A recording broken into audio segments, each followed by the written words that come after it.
If you told me in 2023 that XDefiant would be shaping up to be a solid experience as a hero class-based shooter, I would have told you there's no way. Upon announcement of Tom Clancy's XDefiant, I wrote this game completely off. I didn't think that this game was going to survive even past 6 months. I thought that the genre itself was overplayed, burnt out, unsustainable, especially with the vice grip known as Overwatch firmly grasping any sort of player base that any budding new video game would want to kind of have a carve out of it, so to speak. But the recent fumblings of Overwatch 2's design decisions has kind of loosened that, I think, well enough that a game like XDefiant can come through and find their foothold within the marketplace. I think that there is enough of a dedicated player base that could come about, especially if the game is working well enough, that the game XDefiant could go 1 to 3 years, and then, you know, any year past year 3 I would just say is icing on the cake.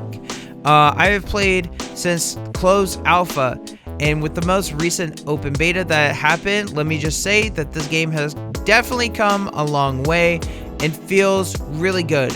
It's not doing anything to write home about. It is not a groundbreaking first-person shooter by any sort of standard. However, the gunplay is good. The movement is good. The game modes are varied so that you don't get bored playing XDefiant, and the class abilities themselves are varied enough as well that you can find something that fits your playstyle.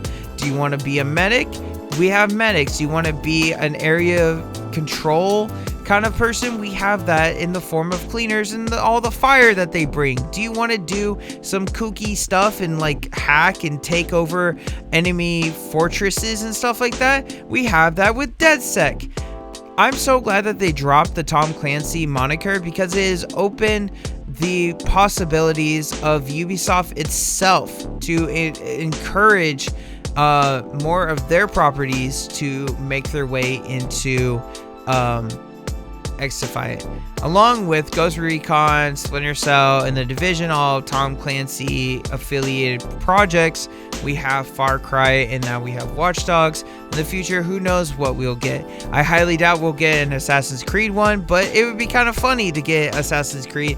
And then they created or restructured maps to allow these characters to move to mostly inaccessible areas to other classes, which, you know, could open the door to better flanking positions or better movement options. The list goes on and on and on. But again, I really doubt that they'll add Assassin's Creed. Point is, this is a good game. It is not a game of the year contender, but it is a good game. And for the price of admission being free to play, I gotta say, that is very, very enticing.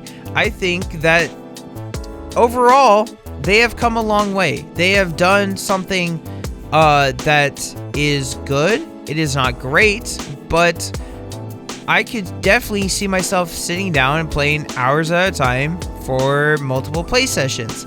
I could see this being an alternative to the people who are done with Call of Duty, with Apex, with Overwatch, and want something kind of different of sorts. It's not too different, though, that you are struggling to comprehend what's happening, and you might feel like a fish out of water, but it is different enough that you can find yourself in a comfy little position and bring your skills over and whatever kind of game knowledge and everything that you have, but you get to have something different.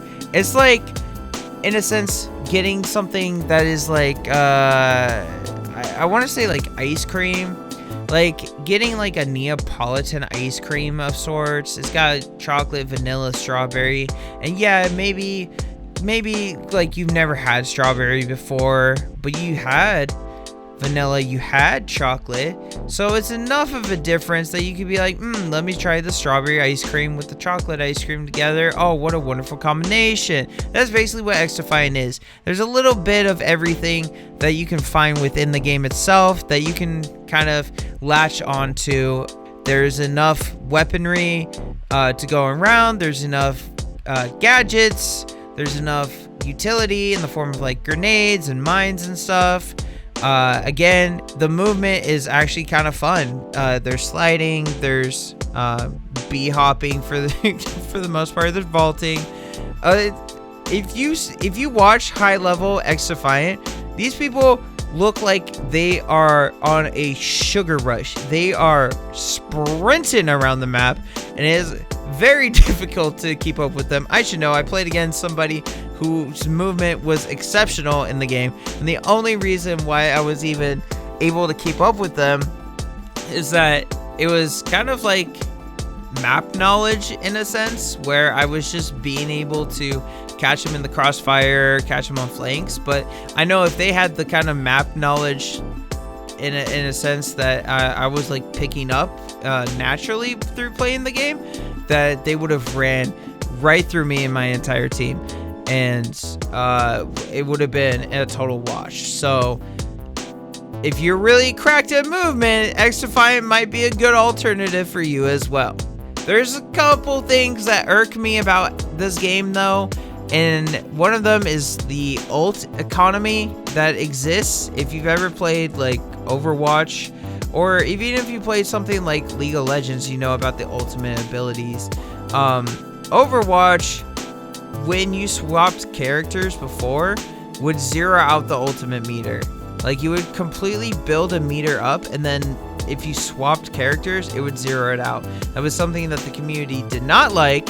Blizzard fixed it and gave everyone, I think, if I remember right, it goes up to 33%. So if you charge up to like 66, it goes back down to 33. But if you charge up to 25, it stays at 25.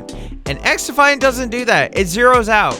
And I hate it because it doesn't allow people to kind of experiment and hot swap and try to play for the team, especially if you're playing against an enemy team whose composition is just better than yours. Like, on paper is a hard counter to whatever your team is doing, and then you just make the game 100 times more difficult. I think that the ult economy in the ult charge also, I think it needs to be a little kicked up, because unless you are going for a high KDA, you're not going to get your ultimate in that game, because most of the time you're charging your ult meter through just the spree of kills that you get.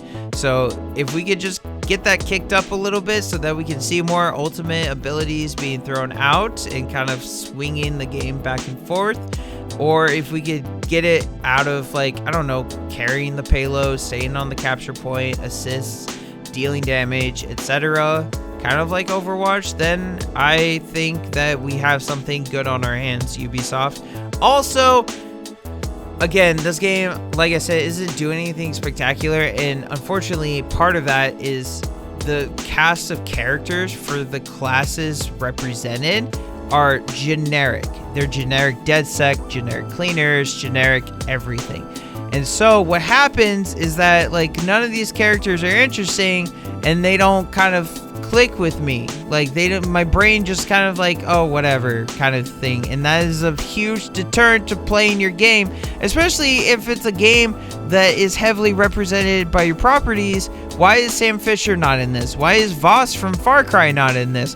Where is the what is that guy's name? Adam Pierce or something like that from Watch Dogs? Why is he in this? Now, suggestion, I could totally see you guys doing a signature set or something like that for cosmetics, because you can pick between different avatars. There's like 3 of them by default in the beta currently. But if you pay like $5-10, you can play Sam Fisher, you can play Voss, you can play the Watchdog guys, whatever his fucking name is.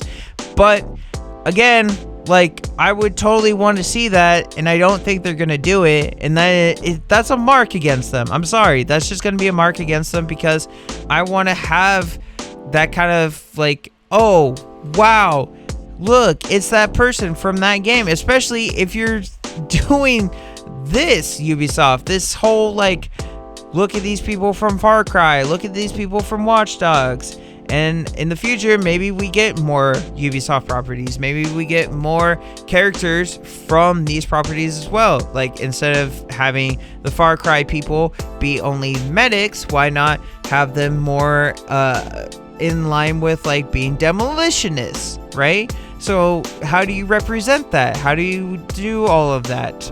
I don't know, but it's definitely not fun to just be running around and beating up a bunch of no names from these popular franchises. All in all, XDefiant, definitely keep it on your radar. I don't know exactly when it's going to come out. They're probably going to have another beta before the full release, and if they do, definitely jump on it, no matter how short it is, and get a feel for it for yourself, because I think you're going to be surprised by what you experience with that game, just like I did as well. And again, I really do see XDefiant kind of holding its own in the years to come. But what do you guys think about this game? Do you think it's going to be a huge thumbs up, good game, huge thumbs down, bad game, somewhere in the middle? Do you think that there is even a place for a game like this in 2023 onwards, or do you think that that genre has set sail already, gone, and they shouldn't even be trying this anymore? Let me know if you want to have more discussions like this in the future. If you like this kind of video, make sure you subscribe, hit the bell, and like the video as well, because it encourages people like me to kind of open the floor to these types of discussions, and it really shows that you guys are liking this. So till next time, catch you guys on the flip-flop.